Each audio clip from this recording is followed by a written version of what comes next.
Қайырлы күн, менің тұрақты оқырмандарым. Бүгін мен сіздерге будене жұмыртқасының пайдасы туралы ақпаратпен бөліспекпін. Биологиялық құндылығы жөнінен будене жұмыртқалары тауықтың жұмыртқаларын басып озады.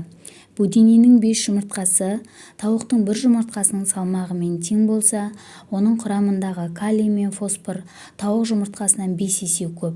Ал темір 4-5 есе, В және В12 витаминдері 6 есе көп. Сонымен қатар, олардың құрамындағы кальций, мыс, кобальт және түрлі амин қышқылдары тауық жұмыртқасына қарағанда әлдеқайда жоғары. Құрамы осындай азықпен жүйелі қоректенген адамның әртүрлі ауру сырқауға қарсы тұратын дәрмені артып, жүрек-қан тамырлар жүйесі мен ас қорыту мүшелерінің жұмысы жақсарады. Сонымен бірге, будене еті мен жұмыртқалары адам ағзасынан радиацияны да шығарады. Будененің қалыпты дене қызуы 42 градус болғандықтан, оның сальмонеллез, құс тұмауы сияқты жұқпалы дерттерге қарсы тұру қабілеті күшті. Сол себепті оның жұмыртқасын шикілей жұту өте пайдалы. Жапония мен Қытайда бірнеше ғасырдан бері оның еті мен жұмыртқасын халық медицинасында пайдаланып келеді. Тіпті Жапонияда мектеп оқушысының таңертеңгі ас мәзіріне будененің 2 жұмыртқасы міндетті түрде енгізіледі екен.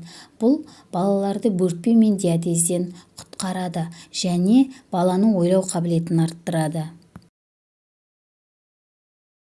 Жалпы будене жұмыртқасы анемияға, бас ауруына, демікпе мен туберкулезге, қан қысымының көтеріліп және түсіп кетуін реттеуге, салқын тигенге, тұмауға, асқазан ішек ауруларына, әсіресе асқазан жарасы мен гастритке таптырмас ем.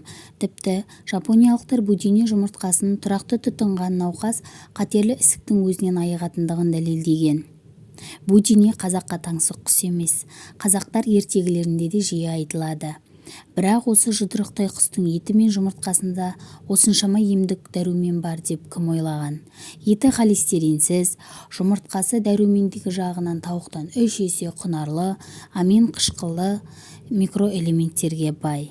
Будене жұмыртқасы туралы ақпаратым ұнаған болса, лайк басып, комментарий жазуды ұмытпаңыз.